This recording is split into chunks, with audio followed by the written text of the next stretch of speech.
Canada will put 25% retaliatory tariffs on US-made vehicles in response to the Trump administration's import taxes on foreign autos.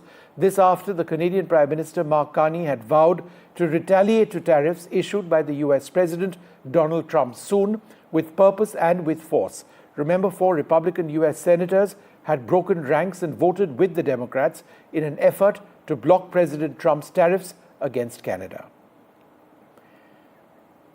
But our focus as far as tariffs are concerned is India.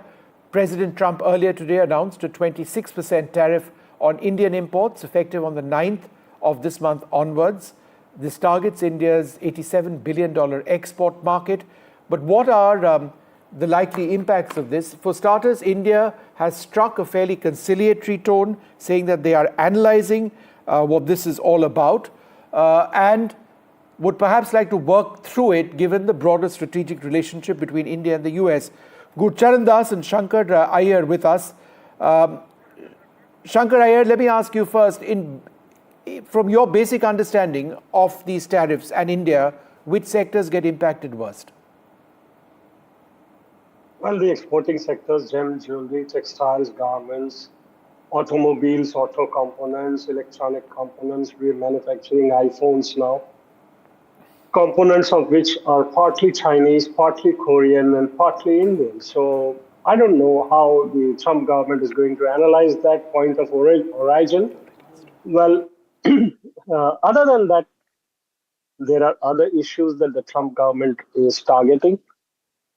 I think this has never happened before. I mean, 68% of the US exports are now under new tariffs, which account for something like $600 billion. And what you see in the US markets, European markets, and the Asian markets is simply a reflection of how worried the world is on what Mr. Donald Trump is entered the world into, or rather the free trade zone order into. And this is, I mean, you can safely say this is Donald Trump's demonetization of global trade. All right. Gurcharan Das, I'm just going to read a line from what the government statement today. The Prime Minister of India and the US President have announced Mission 500, aiming to more than double the bilateral trade to $500 billion by 2030. Accordingly, discussions are ongoing between Indian and US trade teams for expeditious conclusion of a mutually beneficial multi-sectoral bilateral trade agreement. Sounds extremely fancy, and hopefully it will work out. But given the larger goal, do you feel that this is essentially nothing more than a hiccup in the bilateral economic relationship? Well, I think we are lucky that the overall impact in India is going to be limited, partly because the tariffs raised to our competitor countries are higher, to Vietnam, China, Cambodia, Bangladesh, and so on. And where we will get impacted more will be the global slowdown that this will result in terms of trade. And so, I mean, I won't go through the different sectors. The agriculture, if you want me to, we can talk about agriculture, textiles, and so on.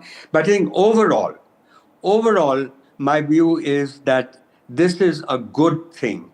This is a good thing because it is in our own interest to lower our tariffs.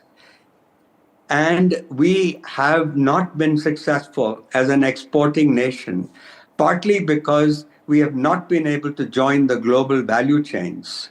We have not been able to be attractive enough for the world brands to do the China plus one strategies. And so I think that in the long term, competition from global brands, from global companies, will actually strengthen Indian companies in the future.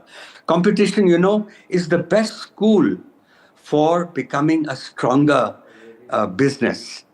And today, our share of global exports is less than 2%. And that is, I mean, that's very sad. And it's not nice to be called the king of tariffs. It's a symptom of the problem. So what I feel is that there's an opportunity. The opportunity is now, particularly given the FTA negotiations going on with the United States, we should fight for access to more sectors, more industries, and not worry too much about the impact, the short-term impact of these reforms. We should reinvent our overall strategy to become an exporter, to become the favored China plus one location for global manufacturers. And that is the only way we will solve the jobs problem. Okay. 45% of our population is in agriculture. We need less than half of that. And for those people, if we want to achieve the 2047 goal, they have to have a chance to make jobs. Now, they can't all go to IT jobs, etc.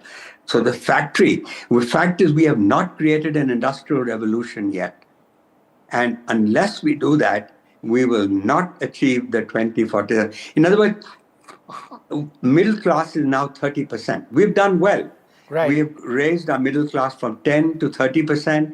We have lifted 450 million people after 91 from poverty. But now, this is our chance. Look at it as another 1991 moment of disruption. And if we can play, because Chinese tariffs are 54% compared to 27%, half of Chinese tariffs. So we become an attractive destination. Follow the iPhone model. Got it. Follow the iPhone All right. model. Mr. Das, hold on for half a second. An all labor-intensive sector. Sure. Shankar, would you like to come in on this? Do you believe that, in a sense, rationalization of tariffs it might actually help us open up, be more realistic, and perhaps engage not just the US economy, but other economies on a more fair basis? Well, I don't know whether hope is really a strategy. We all hope for the best. What will India do? I mean, from the 1960s Patel Committee report to now, how many times has India decided to open up its manufacturing, its industrial base, and liberalize the economy? And where we are today. In the last 7-8 years, when the PLI schemes were going up, we were raising our tariff. When we spoke about Atmanirbhar Bharat, we raised our tariff. Now, what is the main issue of tariffs? The tariffs, how do they hurt Indian industry? Because you're uncompetitive. And being uncompetitive in India has a 3-letter acronym, PLI. That's the government subsidizing the lack of even battlefield.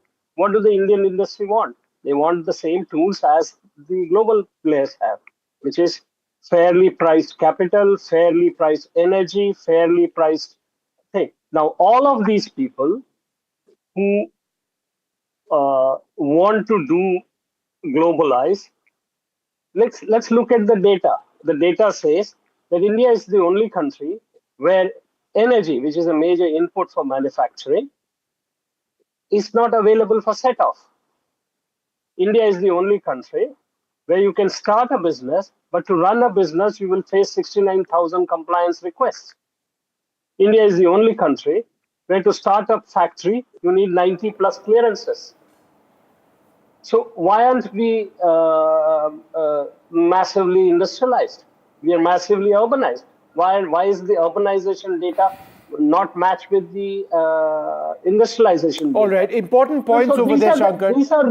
These are reforms that need to be taken, and I am glad that such a shock has arrived at our door.